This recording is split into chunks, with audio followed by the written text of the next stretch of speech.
Hi, I'm Caroline. Welcome to FYI Newsbyte. Here's what we found for your information this lunchtime.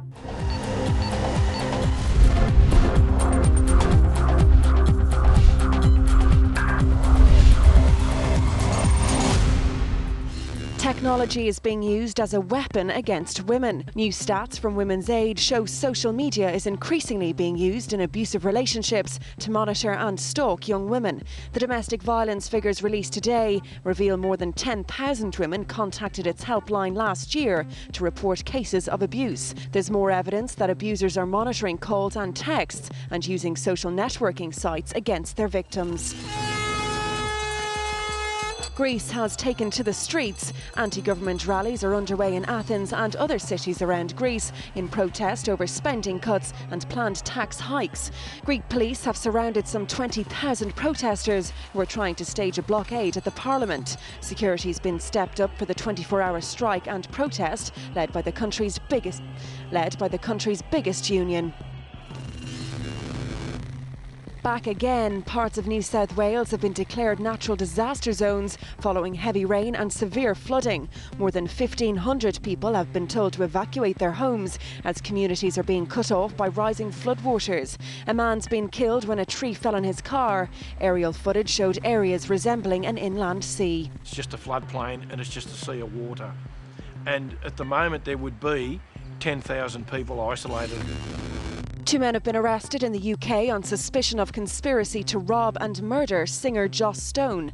The 2 men in their 30s were arrested near the singer's home in Columpton in Devon.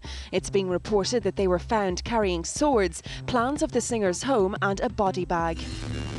Another day, another ash headache. Volcanic ash is continuing to disrupt air travel in Australia.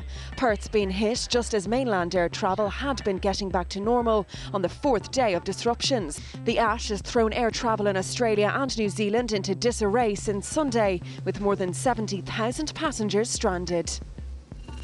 I'm a $65 million circus tragedy. Broadway's most expensive show has finally opened. Spider-Man Turn Off the Dark has cost $75 million to make and has been hit by months of disasters and setbacks. The show's original director was there, as well as stuntman Christopher Tierney, who was badly injured when a jump went wrong.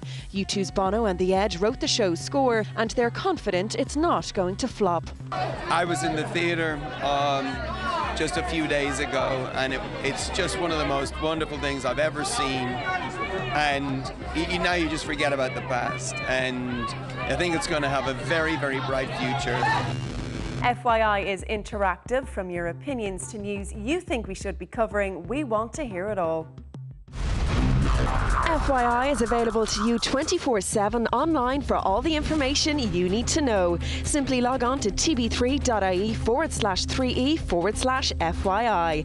Here you'll find the latest stories, video catch-ups, comments and the FYI blog. We're also available to you on Twitter and Facebook. Just log on to the website and hit the social networking shortcuts. Time now for a look at the funniest clips on the web. Here's our top 5. At number 5, they're having a flip off and nothing's stopping this guy, apart from a wall.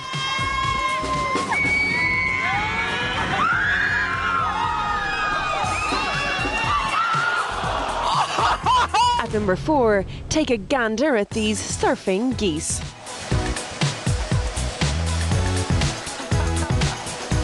At number 3, little Annie's got a hose and she ain't afraid to use it, just not the right way. You're not really... No, hold on. No, my phone. No. There you go. At number 2, sometimes the biggest hurdles are in your mind. Imaginary hurdle jump, fail.